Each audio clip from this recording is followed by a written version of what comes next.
I received what seemed to be a kind gift from my daughter-in-law, a box of fine chocolates. The next day, the phone rang. It was her, with a falsely sweet voice. She asked, "Did you like the chocolates, mother-in-law? I guarantee it will be your last." I paused, then replied with the greatest calm in the world, "Oh, that box. You know I'm not much into sweets. So I gave it as a gift to your mother when I visited her earlier today." The silence on the other end was broken by a scream of pure panic. "You gave the chocolates to my mother?" At that moment, she learned a valuable lesson about wickedness. My name is Elvira. I am 74 years old, and until last week, I believed the greatest danger a box of chocolates could pose was an extra pound or two on the scale. How wrong I was. Life, with its silent irony, used the sweetest of poisons to reveal the most bitter of truths. Today, sitting in my worn velvet wingback chair, the same one where I so often waited in vain for a gesture of affection, I feel the weight of wisdom that comes too late, the kind born from pain and disappointment. My heart, a mother's and a grandmother's, has always been an open book, its pages filled with a perhaps naive kindness, always ready to forgive, to find an excuse for the coldness of others. It's my nature, this habit of stitching patches of affection over the rips of indifference. And for years, the greatest source of that indifference has had a name: Sophia, my daughter-in-law, the wife of my only son, Richard. Ever since she entered our family, I've felt an invisible wall between us, a wall that I, with my hands now wrinkled by time, tried to tear down with cakes, hugs, and words of support, only for it to grow taller and colder with each attempt. That day, a lazy gray Thursday, began like so many others. The smell of fresh coffee hung in the kitchen, and my canaries, Sunny and Cher, were rehearsing a soft melody in their cage by the window. I was watering my African violets when the doorbell rang, a sharp sound that cut through the morning's tranquility. It was her. Sophia stood on my porch, impeccable as always, in a beige linen dress that seemed incapable of wrinkling. Her hair was pulled back in a perfect bun, without a single strand out of place. And in her hands, she held a dazzling box, wrapped in pearlescent paper and tied with a gold satin ribbon. "Good morning, Elvira. I brought you a little something," she said. Her voice was polished, but the smile didn't reach her eyes. Her eyes, a brown so dark they seemed to hold secrets, analyzed me with an intensity that always left me uncomfortable, as if I were being constantly judged and found wanting. I thanked her, taking the box with a mix of surprise and suspicion. It was heavy.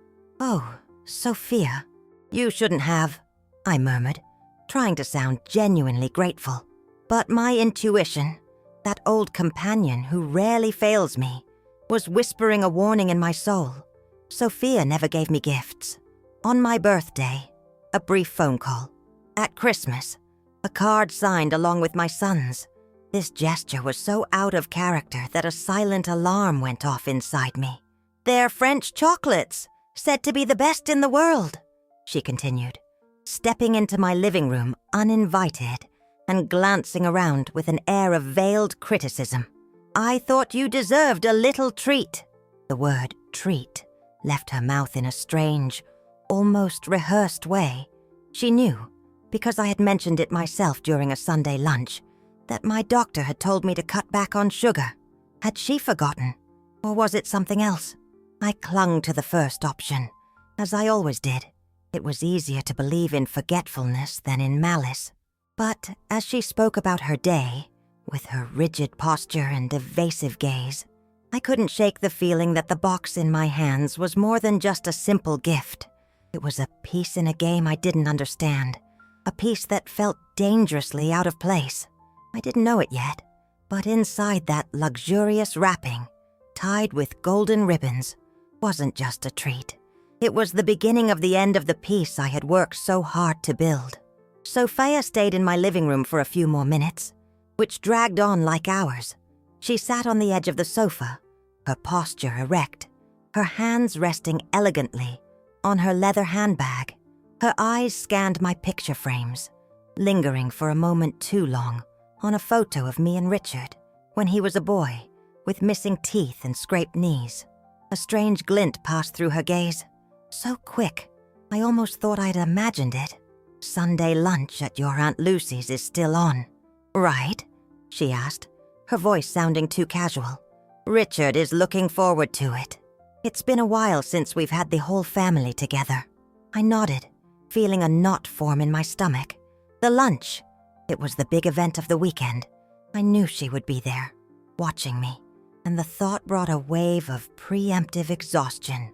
"Of course it is," I replied, forcing a smile. "It will be good to see everyone." She stood up, smoothing the skirt of her dress. "You should try one of these chocolates before lunch, to whet your appetite." The suggestion hung in the air, laden with a meaning I couldn't yet grasp, but it made the hairs on my arms stand on end. When I finally walked her to the door and watched her descend the porch steps, I let out a breath I hadn't realized I was holding. The house seemed to breathe with me, free from the tension her presence always brought. I went back inside, and my eyes were immediately drawn to the box on the coffee table. It was an object of unquestionable beauty, but it looked out of place in my modest living room, with its dark wood furniture and the scent of lavender from the sachets I made myself. I picked up the box and took it to the kitchen, placing it on the granite countertop. There, under the cool light of the fluorescent lamp, it seemed even more imposing, almost an affront. I opened and closed a cupboard door, unsure what to do with it. Throwing away such an expensive gift would be wasteful, an offense. But the idea of eating one of those bonbons turned my stomach. And it wasn't because of the sugar. It was an instinct, an ancient, wise voice inside me that screamed, danger. I spent the rest of the morning trying to distract myself.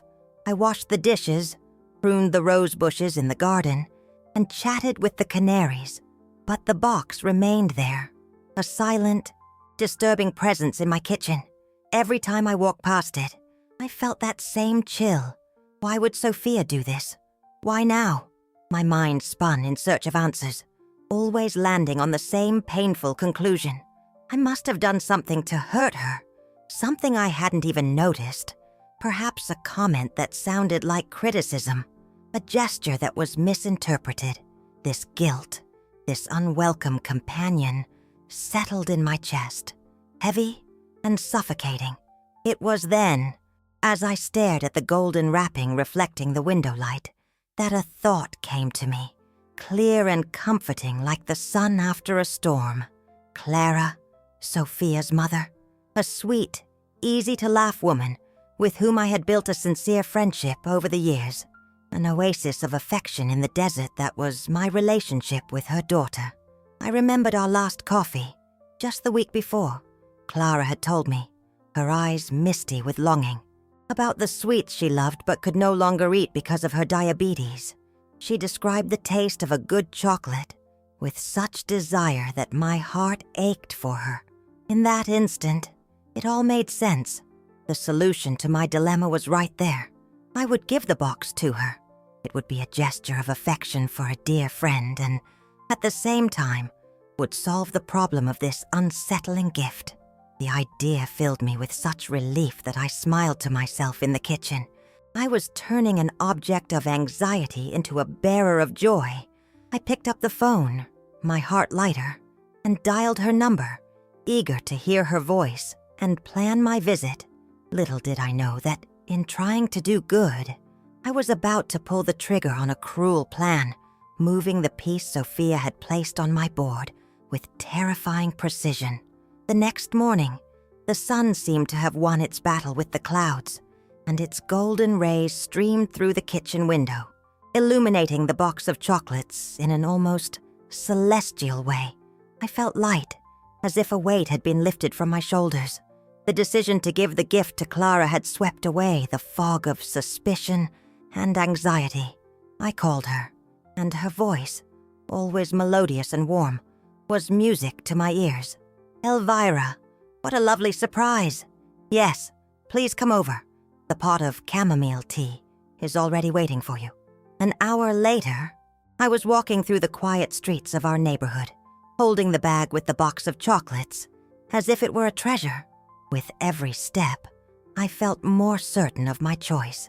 I was transforming an empty, perhaps malicious, gesture into a genuine act of friendship and care. Clara's house was a reflection of her, a small bungalow with a lush garden where begonias and pansies vied for attention in an explosion of color. The smell of damp earth and sweet flowers welcomed me before she even opened the door. She greeted me with a warm hug, the kind that seems to mend little cracks in the soul. Come in, my friend. Come in. I was just needing a good chat. Her living room was cozy, filled with crocheted blankets, books, and the comforting scent of a pound cake baking in the oven. We sat at her small round table, and she served me a steaming cup of tea. We talked about the small things in life, the backaches that got worse in the cold, the latest flower to bloom in the garden, the nostalgia for the times when our children still ran barefoot down the street. Not once did I feel the need to measure my words or protect myself. With Clara, I could just be Elvira. It was then that I gathered my courage. Clara, I brought a little something for you, I said, taking the box from the bag and placing it on the table. Her eyes widened, first in surprise, then in pure delight. Elvira, how luxurious! What is this? Her joy was so genuine that my heart filled with a good warmth. They're French chocolates. I received them as a gift. But you know, the doctor forbade it.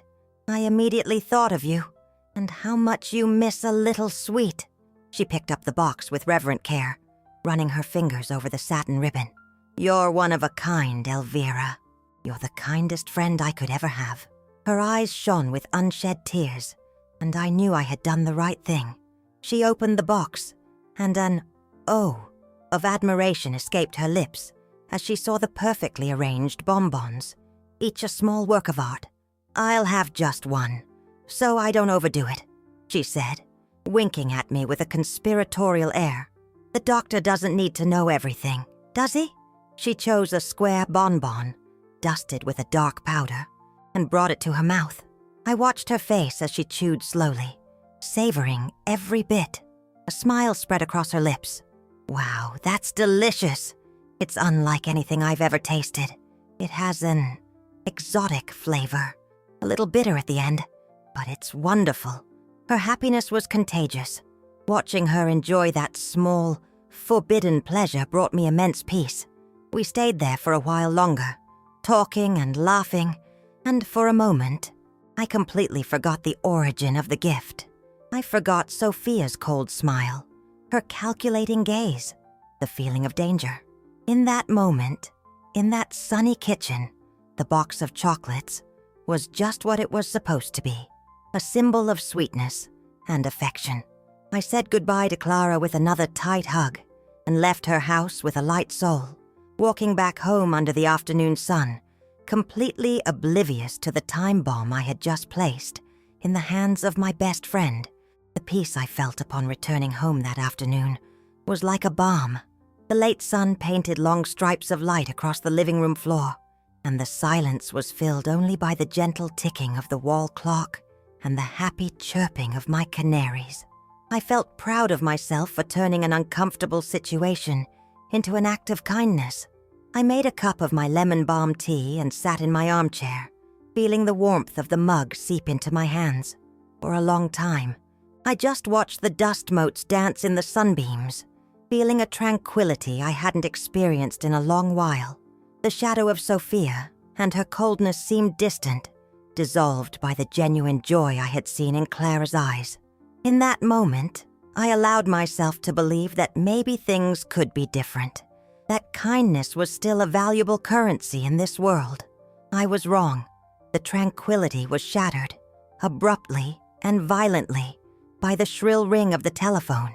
The sound echoed through the silent house, making my heart leap into my throat. It had been just over 2 hours since I had left Clara's house. I answered with a slightly trembling hand, a cold premonition creeping up my spine. "Hello," I said, on the other end of the line. A faint sound, a muffled groan, before Clara's voice emerged, unrecognizable, weak and shaky. "Elvira, I need help." Her voice was a thread, broken by pain. "I feel so sick. It started all of a sudden. Terrible cramps. A nausea that feels like it's going to tear me apart. I think it was something I ate." Every word was a hammer blow against my chest. The teacup in my hand trembled, spilling a little of the hot liquid onto my fingers. But I barely felt the burn. The world seemed to spin in slow motion. "Something I ate." The phrase echoed in my mind, repeating so in a terrifying loop. The chocolate, the square bonbon with the dark powder on top, the exotic flavor she mentioned. My brain, which had previously refused to see the malice, now connected the dots with dizzying speed. Sophia's smile that didn't reach her eyes, her insistence that I eat the candy, her question about the family lunch, the plan. A sinister and cruel plan began to take shape in my mind, so monstrous it left me breathless. It couldn't be. It was madness. Sophia wouldn't do that. Not to her own mother. But the voice of my intuition, the one I had so often ignored to keep the peace, was now screaming. It screamed that this was no coincidence. "I'm on my way, Clara. Don't move. I'm coming," I managed to say, my own voice sounding distant and strange. I slammed the phone down and, for a second, stood paralyzed in the middle of the living room, the horror chilling me to the bone. If I had eaten those chocolates, it would be me on the other end of the line, pleading for help, the humiliation, the pain. It was meant for me. That gift wasn't a treat. It was a weapon. And I, in my innocence, had handed it to the person Sophia should love most in the world. Guilt hit me with the force of a punch, making me dizzy. But there was no time for that. I grabbed my keys and my purse, my hands moving automatically while my mind raced. I ran to her house, my heart pounding, a silent prayer on my lips. Finding the door ajar, I went in, calling her name. The scene in the small living room confirmed my worst fears. Clara was collapsed beside the sofa, pale as wax, her face contorted in pain. Seeing her in that deplorable state, suffering from an act of cruelty that was intended for me, caused a cold fury to mix with my panic. In that instant, I knew with a soul-chilling certainty that I needed professional help. With a trembling hand, I took out my cell phone, my clumsy fingers barely able to dial 911. That chocolate wasn't a gift. It was poison. The wail of the ambulance siren seemed to tear through the silence of the quiet street, a sharp sound of urgency that contrasted terribly with the normalcy of the sunny afternoon. The paramedics entered Clara's house with a calm, professional efficiency, asking questions I could barely process. My mind was a whirlwind of guilt and fear. I felt like a useless bystander, watching as they took Clara's blood pressure, inserted an IV into her vein, and carefully placed her on the stretcher. Her face, once so full of life and laughter, was now pale and sweaty, her eyes half closed in pain. Every groan that escaped her lips was like a knife in my heart. "It was the chocolate," she whispered to one of the paramedics, her voice faint. "I only ate one chocolate." The word echoed in the room, and I felt their eyes turn to me for a moment. I followed them to the ambulance, sitting on a small bench next to the stretcher, holding Clara's cold, clammy hand, feeling like the guiltiest person in the world. The ride to the hospital was a blur of flashing lights and the constant sound of the heart monitor, a rhythmic beep that marked every second of my agony. The emergency room waiting area was cold and impersonal. The smell of antiseptic made me nauseous. They took Clara into the ER, and I was left behind, alone with my terrifying thoughts. I sat in an uncomfortable plastic chair, the fabric of my skirt wrinkling beneath me. The hours dragged on. Every time a door opened, my heart leaped in hope of news. I replayed the scene in my mind, over and over, Sophia's smile, the box, Clara's joy, my gesture, which I had thought so kind, now seemed like an act of unforgivable negligence. How could I have been so blind? How could I have ignored all the signs, all the years of calculated coldness, and believed in such a sudden gesture of generosity? The answer was simple and painful, because I wanted to believe. I wanted, with all my might, for there to be a drop of affection in my daughter-in-law, and my need for family harmony had put my best friend in a hospital bed. It was then I realized I had to call my son. Richard needed to know. I took out my phone, my fingers shaking so badly I could barely find his name in my contacts. "Mom, did something happen?" "Your voice sounds strange," he answered, immediate concern in his tone. I tried to take a deep breath, searching for a calm I didn't possess. "Richard, honey, it's Clara. I'm at the hospital with her. She became very ill, all of a sudden." I explained the situation as neutrally as I could, omitting, for now, the source of her illness. I couldn't accuse his wife without absolute certainty, without proof. "My God, Mom, what's wrong with her? What did the doctors say?" His voice was filled with anguish. "We don't know yet. They're running tests, but she's in a lot of pain." There was a pause on the other end of the line. "I'm on my way. Sophia's not home. Right after she dropped off some papers with me this morning, just after she stopped by your place, she said she had an urgent doctor's appointment she'd forgotten about. She even left her cell phone here in her rush. As soon as she gets back, we'll head over." Those words hit me like a punch to the gut. An urgent doctor's appointment. The coincidence was grotesque, impossible, a perfect excuse to be off stage when the chaos erupted. Her plan was meticulous. The blood seemed to drain from my face, and I felt a glacial chill spread through my body. The suspicion was no longer a shadow. It was a solid, terrifying certainty. She had planned every step. As I processed this revelation, the sound of hurried footsteps in the hallway caught my attention. I looked up and saw her, Sophia, running towards me, her face streaked with tears, her expression of panic and despair perfectly rehearsed. The performance was just beginning.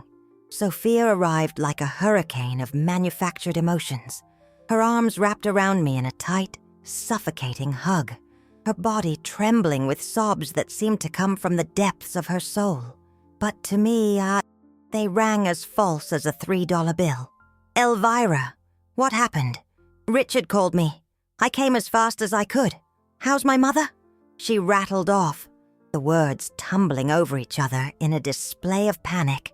I gently pulled away, uncomfortable with the uncharacteristic and now repulsive physical contact. Her eyes, red and swollen, sought mine, searching for a complicity I could no longer offer. I watched her, not as a concerned mother-in-law, but as an amateur detective, analyzing every gesture, every inflection in her voice. The mask of the devoted daughter was almost perfect. The desperation seemed real, the anguish on her face convincing. But behind it all, in a fleeting glint in her eyes, I saw something else.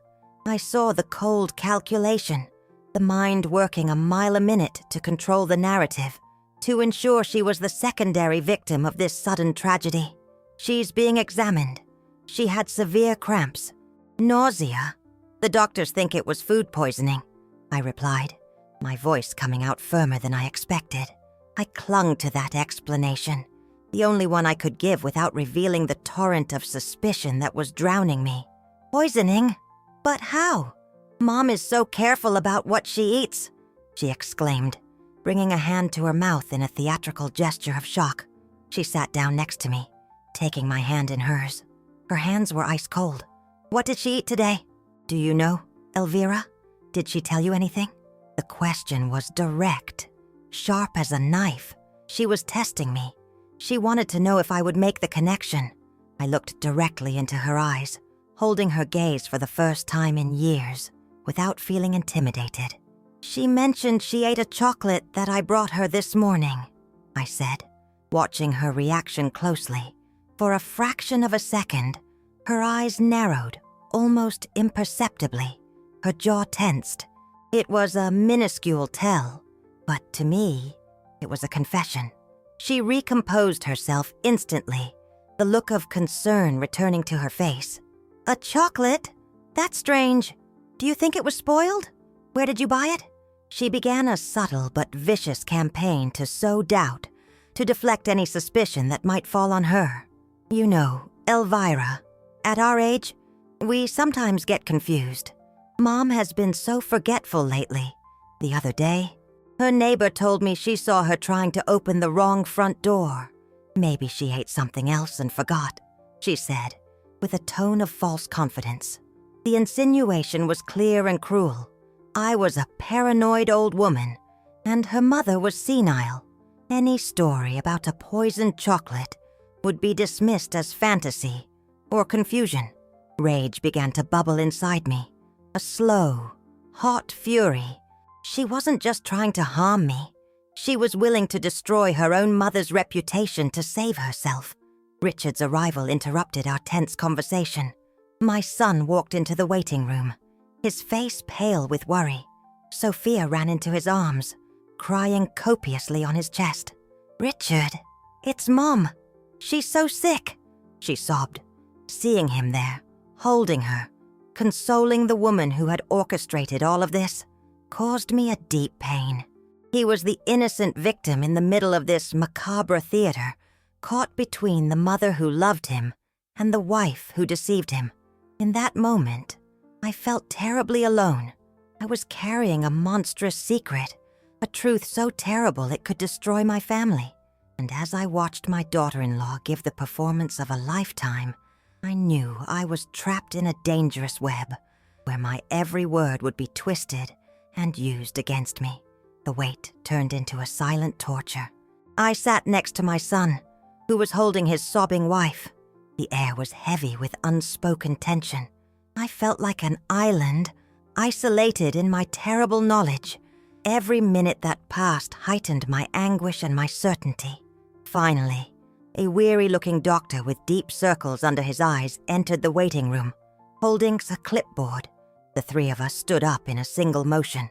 "Family of Mrs. Clara?" he asked, his deep voice echoing in the silence. Sophia stepped forward, her face still blotchy with tears. "That's us, Doctor. I'm her daughter. How is she?" The doctor looked at us with a serious expression. "We've managed to stabilize her. Mrs. Clara suffered a severe case of poisoning. Blood tests revealed the presence of an unusual combination of substances with extremely potent laxative properties. It's not something you'd find in common foods, let alone a single piece of candy. The concentration was very high. We were lucky she sought help when she did." As the doctor spoke, I felt Sophia's gaze burn into me. She was waiting for my reaction, my accusation, but I remained silent, my face an impenetrable mask, though my heart was pounding like a war drum. Richard, confused, frowned. "Laxatives? But how is that possible? My mother-in-law is diabetic. She controls everything she eats." The doctor shrugged. "That's the question we're asking ourselves. It appears she ingested something prepared to cause this exact effect. We've notified the health department as a precaution, but frankly, we've never seen anything like it." The silence that followed was thick, heavy with unanswered questions. Sophia, sensing the immediate danger of an accusation had passed, resumed her role as the devoted daughter. "Can we see her, Doctor?" He nodded. "Yes, but only one at a time. She's weak and needs to rest." Sophia turned to Richard and me, her face a mask of grief. "I need to see my mother. Please." Richard agreed immediately. "Of course. Honey, you go first. My mom and I will wait here." She walked down the hall, and the tension in the room eased slightly. Richard sat down beside me, putting his arm around my shoulders. "Mom, this is all so strange. Are you sure it was the chocolate you gave her?" The doubt in his voice was palpable. The seed Sophia had planted was beginning to sprout. Before I could answer, the doctor approached again, this time addressing me. "Are you Elvira? Mrs. Koo. Clara is asking to see you. She insists on speaking with you first." A chill went through me. Richard looked at me, surprised. "With you, Mom. But why?" I didn't know what to say. I stood up, my legs a bit shaky, and followed a nurse down a long, white corridor. The beeping of monitors and the smell of the hospital seemed amplified. The nurse stopped at a door and opened it for me. She's a little drowsy from the medication, but she's lucid. I entered the room, and my heart clenched. Clara lay in the bed, looking incredibly small and frail against the white sheets. An IV was taped to her arm. Her eyes, however, were open and clear, and they were fixed on me. "Elvira," she whispered, her voice hoarse. I came closer and took her hand. "I'm here, my friend. How are you feeling?" She ignored my question. Her eyes held an urgency that frightened me. "The chocolate, it tasted strange, Elvira. Medicinal taste." She paused, taking a deep breath. "When I got here, before Sophia came in, I was telling the nurse how it all happened, and I remembered something. Something I saw a few weeks ago that I didn't think anything of at the time." She squeezed my hand with surprising strength. I needed to use Sophia's laptop to print a prescription. Her web browser was open. In the search history, I saw strange things. Searches for natural laxatives, herbs that cause cramping, how to disguise bitter tastes in sweets. Every word she spoke was a brick, building a wall of irrefutable evidence around Sophia. The truth, stark and raw, was laid bare under the cold hospital lights. It was no longer a suspicion, an intuition. It was a fact. My daughter-in-law had researched, planned, and executed an attack, and by a miscalculation, the victim was her own mother. In that moment, the turning point of my story wasn't an action, but a revelation that changed everything, transforming my fear into a cold, unshakable resolve. I left Clara's room feeling the floor sway beneath my feet. Her revelation wasn't just a confirmation, it was a call to action. The fog of doubt and self-blame that had enveloped me dissipated, replaced by a sharp, icy clarity. The fear was still there, a cold knot in the pit of my stomach, but now it had a companion. Fury, a quiet, deep fury, not just for myself, but for my friend, who lay in a hospital bed because of her own daughter's cruelty. I found Richard and Sophia in the hallway. She had just left the room, her face still contorted in an expression of pain. Seeing me, she seemed to flinch for an instant, her eyes probing mine, trying to decipher what I knew. Richard came over, concern written all over his face. "Mom, what did she want? You were in there a while. Is everything okay?" I looked at him, my son, the good, honest man I had raised, and my heart broke a little more. How could I tell him such a monstrous truth about the woman he loved? How do you pull the rug out from under someone without destroying them?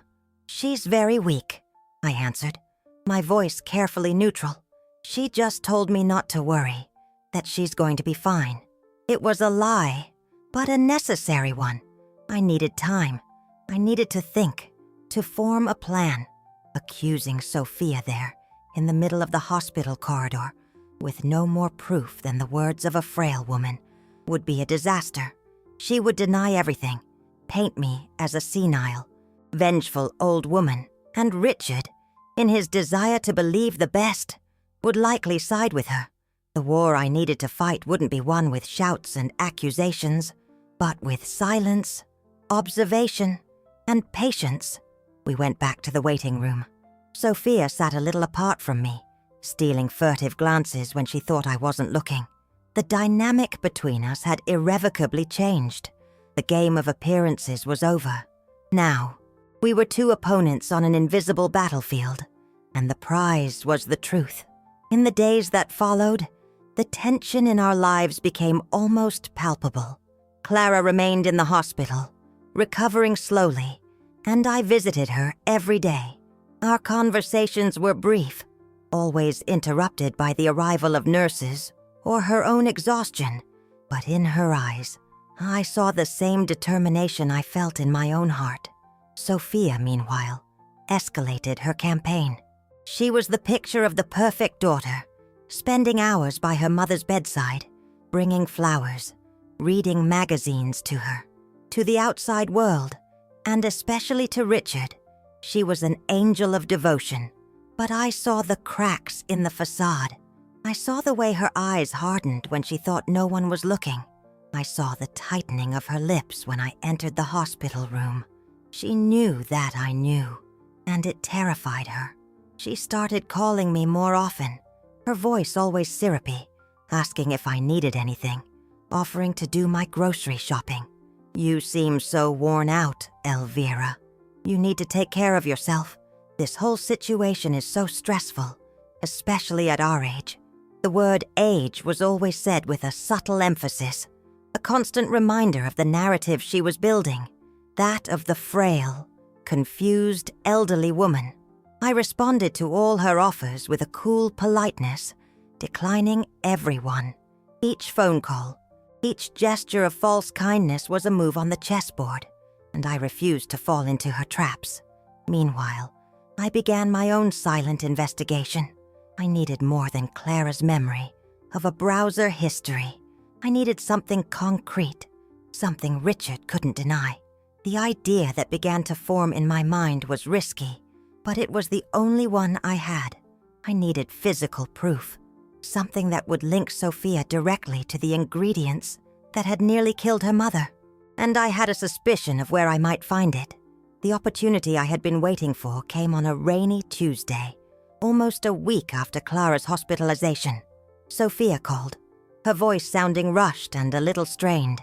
"Elvira, I need a huge favor. The plumber finally came to fix the leak in our bathroom, but an emergency came up and he can only stay for another hour. I'm stuck in traffic and Richard's in an important meeting. Could you possibly go over to my house and stay there until he's done? The door's unlocked." The request was unusual and the excuse a bit flimsy.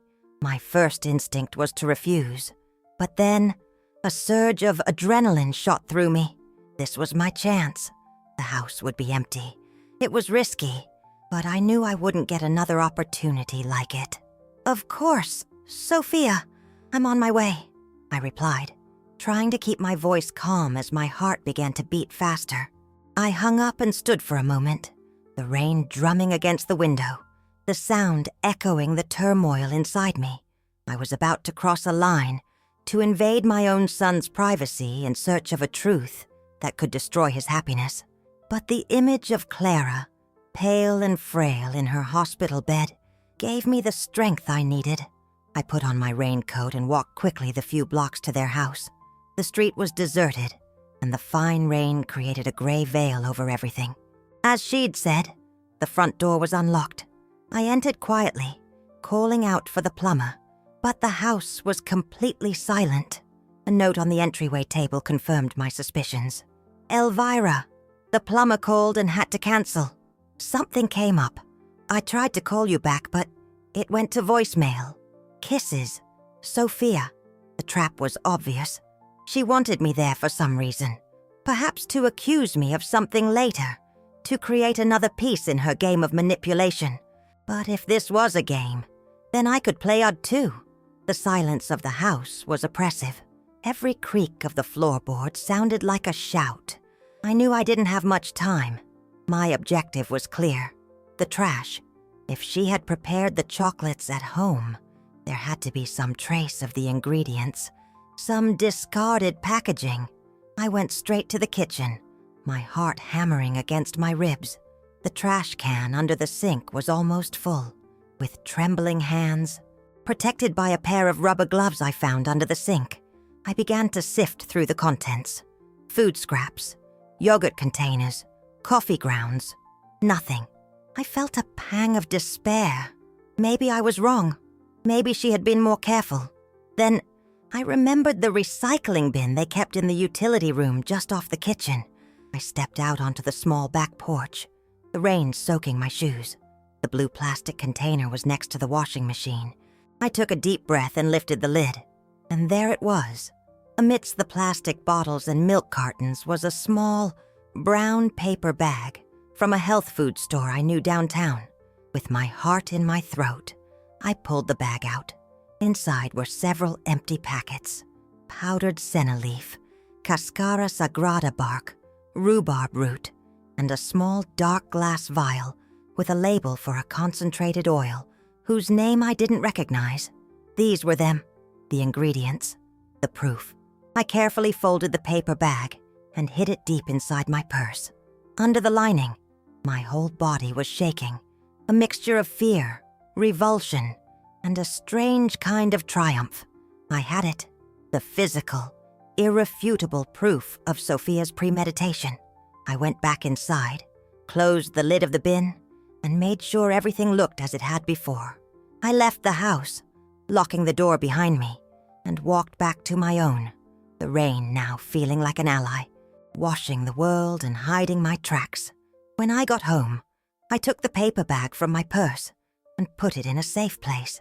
I sat down in my wingback chair, my body as exhausted as if I'd run a marathon. The adrenaline began to subside, giving way to a deep, heavy sadness. The truth was ugly, far uglier than I had imagined. And now, armed with this truth, I had to make the most difficult decision of my life: how and when to detonate the bomb that would destroy my son's life. The days following my discovery were the longest of my life. The paper bag with the empty packets was hidden in the back of my closet, inside an old hat box, but its presence seemed to radiate throughout the house. It was a heavy secret, a loaded gun I didn't know how to use. I felt like a tightrope walker, trying to maintain normalcy while carrying a weight that threatened to topple me at any moment. My visits to Clara in the hospital continued, but now there was a silent urgency to our meetings. She was improving every day, the color returning to her face. One afternoon, when we were alone, I held her hand and, in a whisper, told her what I had found. I saw a mixture of horror and relief in her eyes. Horror at the confirmation of her daughter's cruelty, and relief that she was no longer alone with that terrible truth. "What are we going to do, Elvira?" she asked, her voice still weak. "I don't know. My friend, I don't know," I replied, and it was the honest truth. Sophia's presence in my life became a daily test of self-control. She continued her calls, her offers of help, her facade of concern. Every sweet word from her mouth was like vinegar on an open wound. I watched her during hospital visits, the way she fluffed Clara's pillows, how she spoke to the doctors with a studied seriousness, and in all of it, I saw only the performance, the act of a woman desperate to keep her secret buried. Richard, my poor son, lived in a bubble of ignorance, praising his wife's dedication, moved by the love she showed her mother. "She's been incredible. Mom, I don't know what I'd do without Sophia right now," he told me one day, and I had to turn away so he wouldn't see the tears of anger and pity welling in my eyes. How could I tell him that the pillar he leaned on was made of lies and poison? The situation escalated when I overheard a phone conversation between Sophia and one of her friends while I was waiting for Richard to pick me up from the hospital. I was sitting on a bench at the end of the hall, and her low, hissing voice carried to me. "No, she doesn't suspect a thing. The old woman is completely under my control. And my mother, she'll be discharged soon, and this will all be forgotten. The plan didn't go as expected, but the end result might be even better. With this whole drama, Richard is more wrapped around my finger than ever." The venom in her voice, the coldness with which she spoke of me and her own mother, chilled my blood. The old woman. That's how she referred to me. That casual disdain was the final straw. In that instant, my hesitation turned to steel. The question was no longer if I should tell the truth, but how. I couldn't just hand the paper bag to Richard. Sophia was manipulative enough to invent a story, to say I had planted it. I needed more. I needed something that would make her confess. I needed the truth to come from her own mouth. And slowly, a plan began to form in my mind. A risky plan that would put me in direct confrontation with her, but it was the only way to free my son and get justice for Clara. I would use the only weapon I had that she wouldn't expect, her own arrogance. Clara was discharged at the end of the week. Her return home was quiet, but for me, it marked the beginning of the final phase of my plan. Sophia organized a small, welcome home lunch for the following Sunday, the very same family lunch she had mentioned on that fateful Thursday morning. It was the perfect stage. Everyone would be there. Me, Richard, Clara, and Aunt Lucy, my late husband's sister, a woman of few words but keen perception. I spent the preceding days preparing, feeling a mixture of dread and determination. I rehearsed what I would say, how I would act. I had to be strong, unshakable. On Saturday, the day before the lunch, I executed the first part of my plan. I went to the health food store where the packets had been purchased. The store was small, and the woman at the counter, with gray hair and glasses perched on her nose, was the same one who was always there. I approached with my best friendly grandmother demeanor. "Good afternoon. My daughter-in-law was here a few weeks ago. A tall woman with dark hair. I think her name is Sophia. She bought some herbs for me, but I've lost the note on how to use them. Do you happen to remember her?" The description was vague, but I was counting on a small-town memory. The woman frowned thoughtfully. "Sophia. Yes, I think I do. She asked a lot of questions. Wanted to know about the effects of certain combinations, if the taste was very strong, how it could be disguised. Bingo. It was more than I had hoped for." "That's her!" I exclaimed. "She's so thoughtful. Would you happen to remember what she bought? I'd like to get the same things." The woman went to an old computer on the counter. "Let me see. If she paid with a card, the purchase should be in the system." My heart stopped for a second. After a few clicks, she turned the screen toward me. "Here it is. Senna leaf, cascara sagrada, rhubarb root, and a concentrated oil. A very potent combination." I thanked her profusely and left the store with a printed copy of the purchase receipt, dated, and with Sophia's name clearly visible. The second piece of the puzzle was in my hands. Sunday dawned gray and humid, a reflection of my state of mind.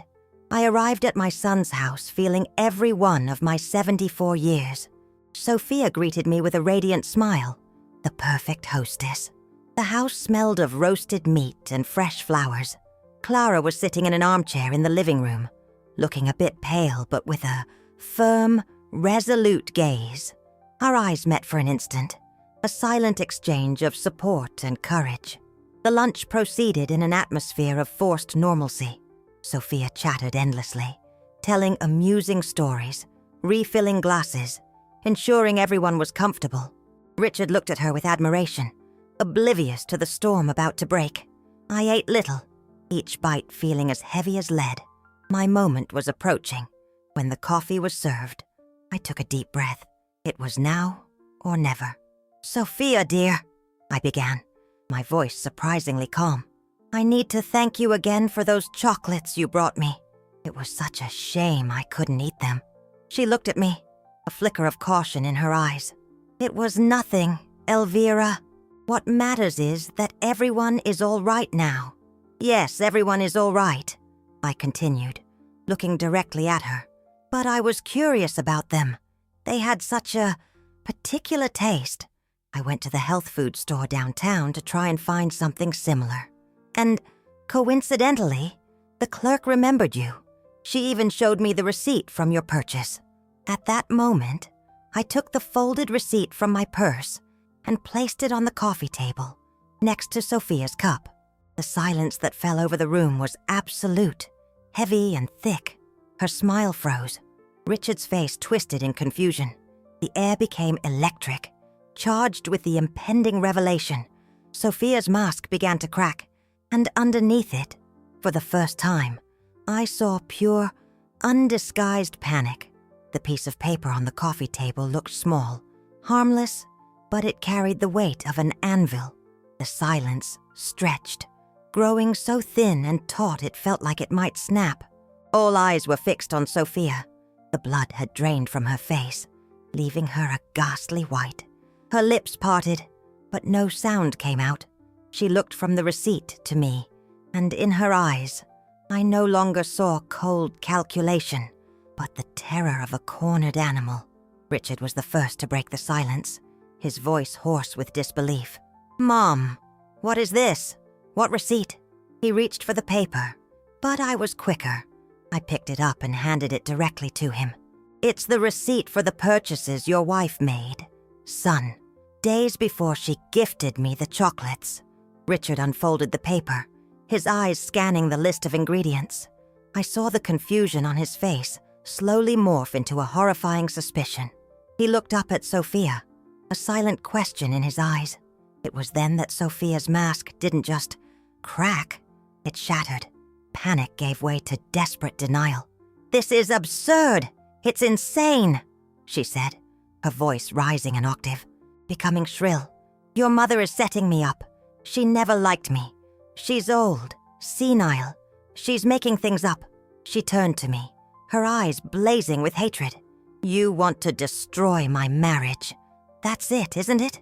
You've always been jealous of the love Richard has for me." The accusations were venomous, thrown like darts, but I didn't flinch. I had expected this. I remained calm, my heart pounding, but my voice steady. "This isn't about me, Sophia. It's about what you did." Clara, who had been silent in her armchair, spoke for the first time, her voice weak but filled with an unquestionable authority. "Sophia, stop. Enough lies." Sophia whirled on her mother, fury mixing with desperation. "You too, Mom. Against me. After everything I did. I spent days by your side, in the hospital. You spent days by my side to make sure I didn't tell the truth." Clara replied, the pain in her voice cutting through the air. "The truth about your computer history. About your searches." The mention of the computer was the final blow. The color flooded back into Sophia's face in a furious red wave. She knew there was no denying it. Cornered, with no lies left to hide behind, she exploded. The sophisticated facade dissolved, revealing the raw rage and resentment that had been consuming her from within. "Yes, it was me," she screamed, the confession tearing through the silent room. "It was me, and it was for her." She pointed a trembling finger at me. "It was for this meddling old woman who stole my husband from me. Ever since we got married, it's always, Mom this, Mom that. I was never enough. I wanted her gone. I wanted her to be humiliated in front of the whole family, so everyone could see how weak and pathetic she is." Every word was a knife in Richard's heart. He stared at his wife as if seeing her for the first time, his face a mask of horror and disillusionment. The woman he loved, whom he defended, stood there confessing to an act of almost unthinkable cruelty. You tried to poison my mother," he whispered, his voice broken. "It wasn't supposed to be poison," she shot back, her voice filled with a delusional justification. "It was just to scare her, to humiliate her. I never wanted to hurt my own mother. It was her," she screamed, pointing at me again. "She ruined everything.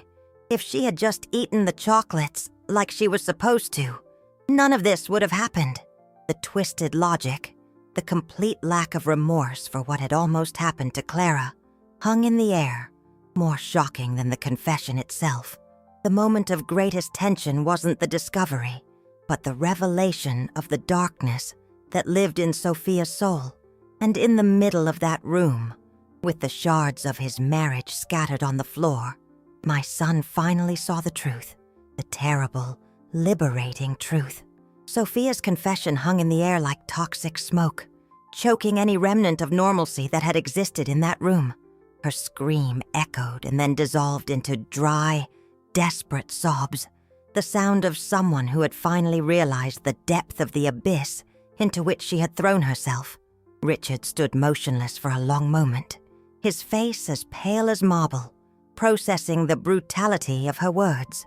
The woman he loved had not only planned a cruel act against his mother, but also demonstrated a terrifying lack of empathy, blaming everyone but herself for the catastrophe she had caused. Slowly, he turned to me. In his eyes, I saw a pain so profound that I felt my own heart constrict. There was also a silent apology, an acknowledgement of my pain, of years of discomfort he may never have truly understood. He said nothing, but that one look was enough. He understood. Aunt Lucy, who had watched everything with stoic calm, stood up, went to Clara, and placed a comforting hand on her shoulder. The gesture was small but powerful, an act of female solidarity that gave me strength. It was Clara who spoke first, her voice trembling but firm, not to her daughter, but to Richard. "My dear, I am so sorry you have to go through this." Her generosity, even after everything, was staggering. Sophia, hearing her mother's voice, seemed to wake from her furious trance. She looked at Richard's devastated face, at the disappointment in her mother's eyes, at my own weary expression, and something inside her finally seemed to break. The anger gave way to a wave of shame. She collapsed onto the sofa, her body folding in on itself, her face buried in her hands. "What have I done?" she whispered to herself, the question heavy with a belated horror. "What have I done?" The afternoon dragged on in fragmented, painful conversations. There were no more shouts, only the low sound of difficult truths being spoken. Richard, with a calmness that surprised me, led the conversation. He didn't attack her, didn't insult her. He just asked questions. Why, Sophia? Why so much hate? And she, through tears of a remorse that seemed, for the first time, genuine, began to talk. She poured out years of insecurity, of jealousy, of a feeling of inadequacy that had eaten away at her. She spoke of feeling like an outsider in the family, of interpreting every gesture of my affection toward Richard as a rejection of her.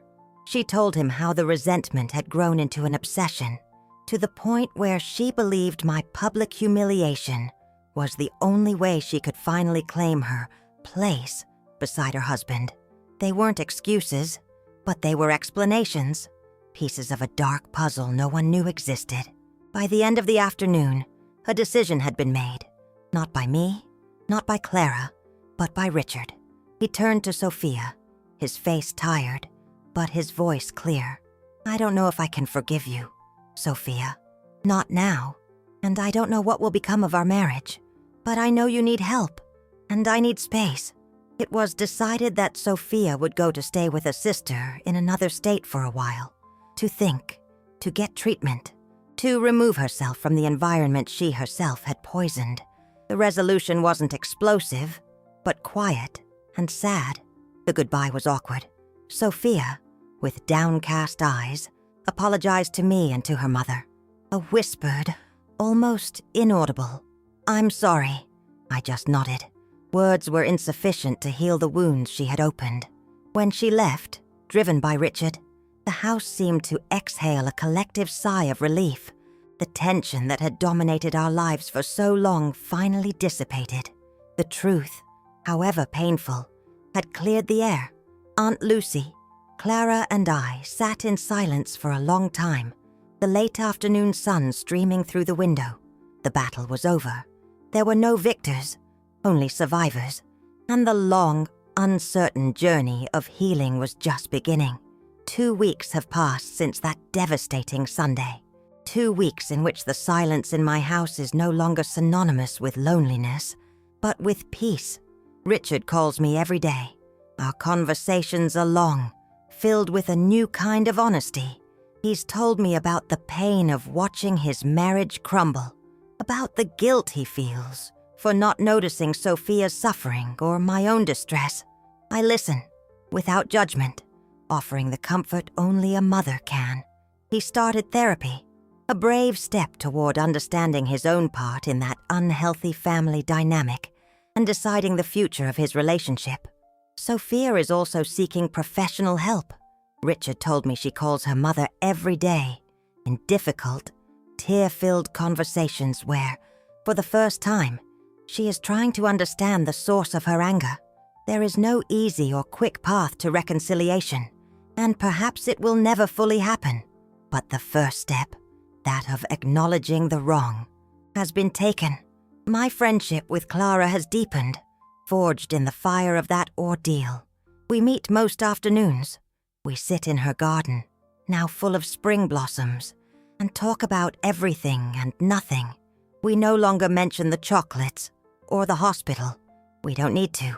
There is an understanding between us that transcends words. We take care of each other, watering our plants and our souls with the same gentle care.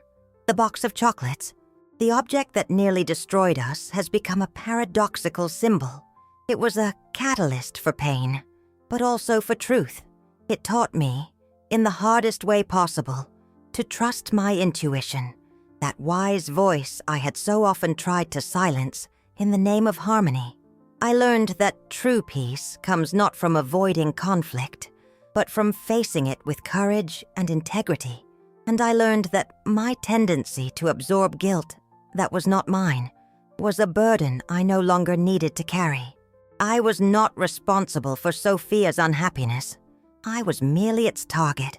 Today, looking back at the Elvira of a few weeks ago, I see a woman who, despite her 74 years, still had much to learn about the dark and luminous corners of the human heart. The experience left me with scars, but also with a strength I didn't know I possessed. I found my voice. I discovered that kindness does not have to be synonymous with passivity. It is possible to be gentle while setting firm boundaries to protect yourself and those you love. My family's future is still uncertain. I don't know if my son will forgive his wife, or if their relationship can be rebuilt from the ashes of mistrust. But what I do know is that the truth, however terrible, is always the best foundation. Lies corrode, creating unstable footings that, sooner or later, collapse. We collapsed, but now we are slowly rebuilding, piece by piece, on more solid, honest ground. And, for the first time in a long time, I feel hope, a quiet hope, like the morning sun that streams through my window, illuminating the dust motes dancing in the air, each one a reminder that even in the stillness, there is life and movement.